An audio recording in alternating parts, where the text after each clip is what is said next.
किसी ज़माने में हरियाणा और दिल्ली में अपराध का पर्याय बन चुका था गैंगस्टर काला जछेड़ी। और पिछले साल जब 2021 में उसे उसकी गर्लफ्रेंड या फिर आप पत्नी कह लीजिए, क्योंकि कई बार खबरें निकल कर सामने आती है कि अनुराधा चौधरी उसकी पत्नी है, तो ये दोनों जब यूपी के सहारनपुर से गिरफ्तार हुए थे तो काला जछेड़ी का तो कहीं ना कहीं आतंक जो चल रहा था वो कम हुआ, खत्म नहीं हुआ, कम हुआ।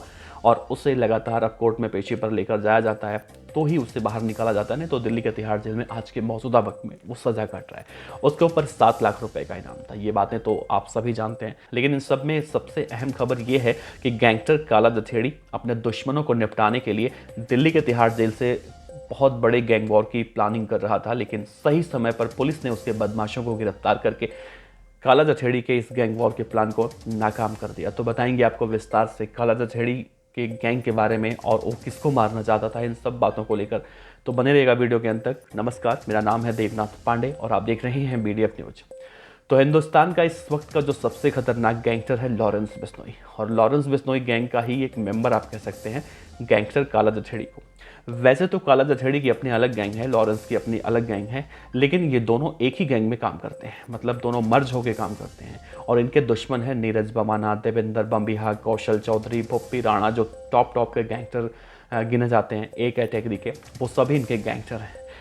पिछले कुछ समय से देखा गया है कि हरियाणा के गुरुग्राम में शराब के कारोबार में अपना वर्चस्व फैलाने के लिए लॉरेंस बिश्नोई और कौशल चौधरी के बीच में लगातार गैंग वॉर की स्थिति बनी हुई है। और इन दोनों ही गैंग के बदमाशों को कई सारे ऐसे हैं जिन्हें पुलिस ने अब तक गिरफ्तार भी किया है। तो लॉरेंस बिश्नोई हरियाणा के गुरुग्राम में अपना वर्चस्व फैलाना चाहता है और इसके लिए वो कौशल चौधरी, नीरज बमाना, देवेंद्र बम्बिहा गैंग पर भारी पड़ने की कोशिश कर रहा है।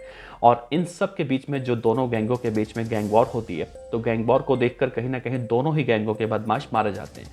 तो काला जछेड़ी अब पहले इन लोगों से निपटने की कोशिश कर रहा था। जितने भी उसके गैंग के बदमाश अब तक इस पूरे गैंग वॉर में मारे गए हैं, उन सबको निपटाने के लिए वो एक प्लानिंग कर रहा था। दरअसल काला जछेड़ी जो इस वक्त तिहाड़ जेल में बैठा हुआ, उसने अपने शूटर दीपक उर्फ लोटा से कहा था कि जितने पैसे हो सके उतने पैसे का इंतजाम करो, जितने हथियार हो सके हरियाणा से उतने हथियार इकट्ठा करो, और जितने भी हमारे बदमाश हैं उन सबको मारो। और मारने के बाद उत्तराखंड में चले जाओ, वहीं पर जाकर रहना, वहाँ जाकर दबे रहना, और जब मामला शांत हो जाएगा तब आना। तो फिलहाल इनको सही समय पर पुलिस ने गिरफ्तार कर लिया। और इससे पहले भी लॉरेंस बिश्नोई और काला जछेड़ी का एक और शूटर जो कल गिरफ्तार हुआ था, जिसका नाम था अरुण राणा। और अरुण राणा को लेकर कहा गया था कि राणा वही है जिसने अब से पहले यानी कि 2020 में जब काला जछेड़ी को फरीदाबाद की कोर्ट में पेश करने के लिए लाया गया था और वहीं से इसके गैंग के कई सारे बदमाश उसे छुड़ाकर भगा ले गए थे, तो इसमें अरुण राणा भी था, नरेश सेठी भी था।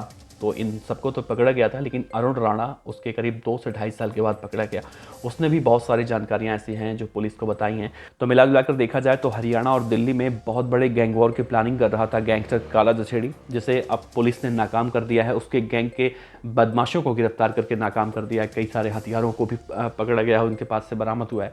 तो एक बहुत चिंता का विषय आप कह सकते हैं इसे, कि पुलिस हमेशा से ये सोचती है कि गैंगस्टर जब गिरफ्तार हो गए हैं और उन्हें जेल में डाल दिया गया है, ना सिर्फ पुलिस बल्कि जनता भी यही सोचती है कि गैंगस्टर इस वक्त जेल के अंदर बंद हैं। लेकिन जेल में रहने के बाद भी जब इस तरह की वारदातें, इस तरह की प्लानिंग जब निकल कर सामने आती हैं, वो कहीं ना कहीं बहुत बड़ा सवाल, प्रश्न चिन्ह खड़े करती हैं कि आखिर जब गैंगस्टर जेल के अंदर बैठ कर भी अपने गैंग को ऑपरेट करते हैं, तो भाई बाहर कोई कैसे सुरक्षित हो सकता है। और कल की एक और खबर ऐसे ही देखने को मिली, इसी से रिलेटेड आप कह सकते हैं। दिल्ली के तिहाड़ जेल की अगर संख्या देखी जाए तो तिहाड़ है, मंडोली है और रोहिणी जेल। तो मंडोली जेल में औचक निरीक्षण आप कहते हैं विजिलेंस विभाग का, तो वहाँ पर जब इस तरह से औचक निरीक्षण किया गया तो वहाँ कैदियों के पास से कई सारे फ़ोन, चाकू या फिर इस तरह के हथियार बरामद हुए। अब आप सोचिए, जेल के अंदर फ़ोन ले जाना मना होता है, इस तरह के हथियार आप जेल के अंदर नहीं ले जा सकते। लेकिन जब जेल के अंदर इन सब चीज़ों को बरामद किया जाता है, तो कहीं ना कहीं उस जेलर पे, उस जो वार्डन होते हैं, उन सब पर कई सारे प्रश्न चिन्ह खड़े होते हैं। तो कहीं ना कहीं ये बातें निकल कर सामने आती हैं कि जब तक चौकीदार चोर नहीं होता है, यानी कि आप समझ लीजिए, मैं किसी का नाम नहीं लूँगा यहाँ पे, क्योंकि पंजाब के अंदर भी ऐसी खबरें देखने को मिली थी कि जब पंजाब का एक जेलर ही था जो जेल के अंदर मोबाइल फ़ोन पहुंचाता था, अच्छी खासी मुँह मांगी कीमत उनसे वसूल करता था बदमाशों से।